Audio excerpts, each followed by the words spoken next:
Hello friends, welcome back to my channel Priyanka creation. मैं हूँ प्रियंका। आज मैं स्टोन एज के तीसरे फेज़ न्यूलिथिक एज पर चर्चा करूँगी। तो चलिए शुरू करते हैं आज का वीडियो। नवपाषाण काल या न्यू स्टोन एज मानव विकास का एक काल था।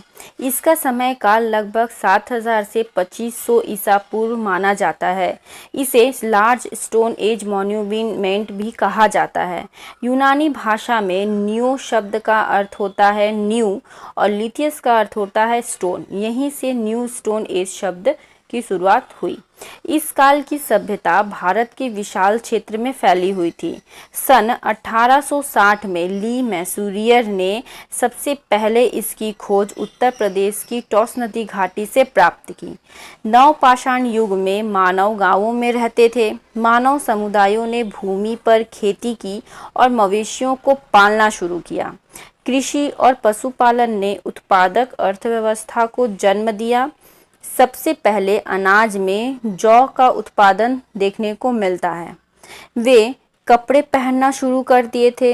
कपड़े जानवरों की खाल से बनते थे। बाद में वूल और लिनेनाइट के कपड़ों का भी उत्पादन देखने को मिला। लोग नदी किनारे बसने लग गए।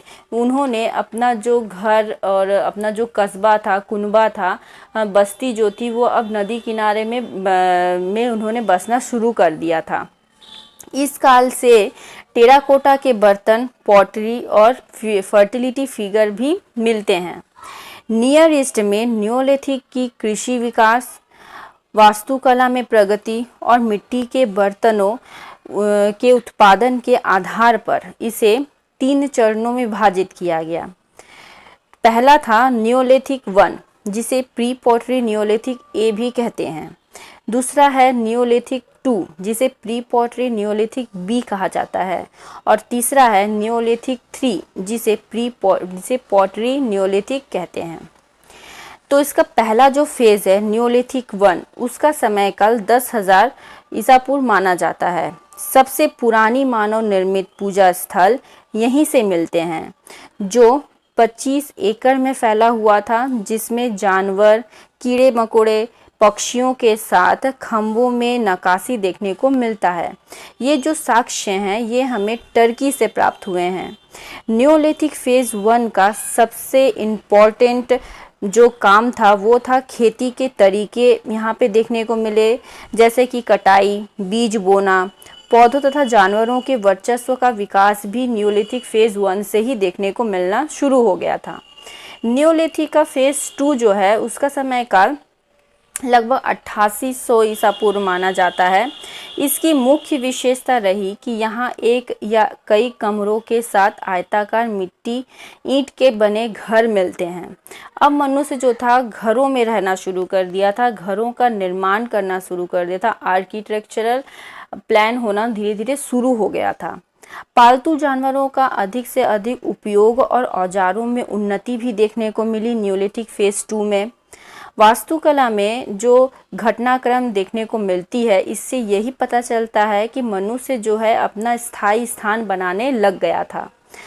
दफन हुए मानवों के जो अवशेष मिलते हैं, इससे पता चलता है कि ये जो अवशेष, जो मृत देह जो हो जाती थी, जो मनुष्य मर जाते थे, उनके शरीर में कीचड़ और प्लास्टर लगाकर उन्हें दफनाया जाता था। ये कुछ मान्यता अनुसार वे लोग करते थे। अब आते हैं हम न्योलिथिक फेज़ 3 पर। न्योलिथिक फेज़ 3 जो था उसका समय का लगभग 6400 ईसा पूर्व माना जाता है। इस समय में पहली बार मिट्टी के बर्तनों का उत्पादन देखने को मिला और उसका उपयोग भी किया जाता था। मानव अब खाना बदोश की ज़िंदगी नहीं जीते थे।